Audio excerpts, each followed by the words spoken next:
Hey, it's your girl Jluv81 and you're watching Captain Algebra.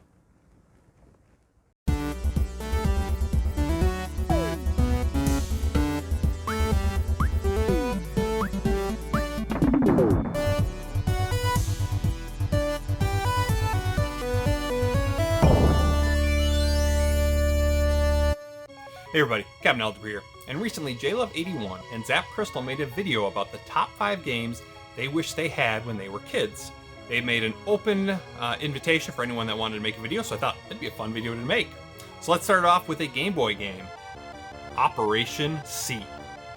I love this game, I'm a big Contra fan, and when we were kids, we lived in Illinois, my grandparents lived in northern Wisconsin, so there were a lot of trips up there for a 6-7 hour drive, and I was always playing my Game Boy, so I could always use more Game Boy games to play. And this plays just like the NES games, but what's really nice is it has automatic fire even with your regular gun, and you can get different weapons like the spread and the fire, as well as a new one, the homing, which is really cool. And what was awesome is if you got 2 of the same power-up in a row, it actually made it more powerful. So 2 spreads made it fire faster, more powerful. That was sweet.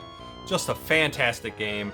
Next game on the Sega Genesis, Mutant League Hockey. I absolutely love this game. This is probably my favorite sports game of all time.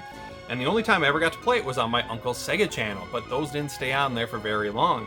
And I'd always wanted to copy this, but never saw it anywhere. Picked it up a couple years ago, and it is just so much fun. The names are hilarious. Each rink has different hazards you gotta watch out for. You can fall into a hole in the ice and you see the bodies floating. Fans throw chainsaws and balls and chains onto the rink that you can pick up and hit your opponents with, and it's awesome. You can hit the goalie all the time. Like, it's so much fun. I've even had it where the other team had to forfeit because I've killed too many of their players. Just hilarious. An excellent, excellent sports game. Next, A Nightmare on Elm Street. You guys know I love LGN. I even did as a kid. We had Back to the Future and we had Jaws, and I loved those games. But I also love side-scrolling platformers, and this is a great one. What's really cool is you go around to the different areas near Elm Street, and you need to collect his bones before you can fight off with the boss, but you can pick up different tokens that give you different powers, like the Dream Warriors. So you can be a ninja, you can be a wizard, you can be an athlete. I think those are the 3, but then what's really cool is if you're in Dream World, if you run out of sleep, and you don't get coffee in time, you can go into Dream World and you can use these powers, and then whenever you fight Freddy, you can use these powers. Just really cool, and it's a 4-player game, which is awesome. I've never been able to play a 4-player, but I would love to. I have done it co-op with Megadan, and it's just an excellent, excellent game. Then the last are going to be 2 from my favorite console of all time, the Super Nintendo. We're going to start off with Super Ghouls and Ghosts. You guys know I hate Ghosts and Goblins, but Super Ghouls and Ghosts is fantastic. I think something about the Super Nintendo that I've always loved is the sound chip and the graphics.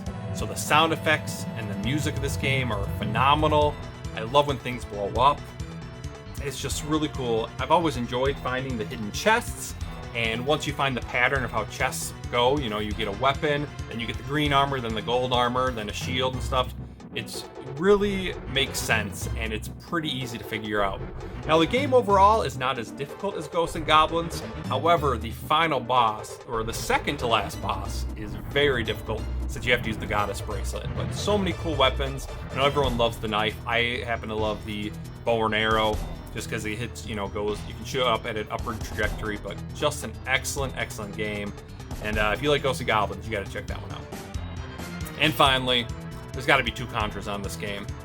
Contra 3, Alien Wars.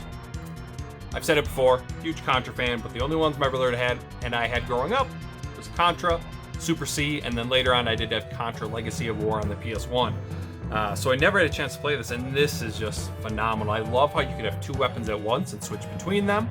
I love how you can switch between them as you're firing, so you can hit enemies more. The Cluster Bomb was a fantastic weapon. Just really, really cool.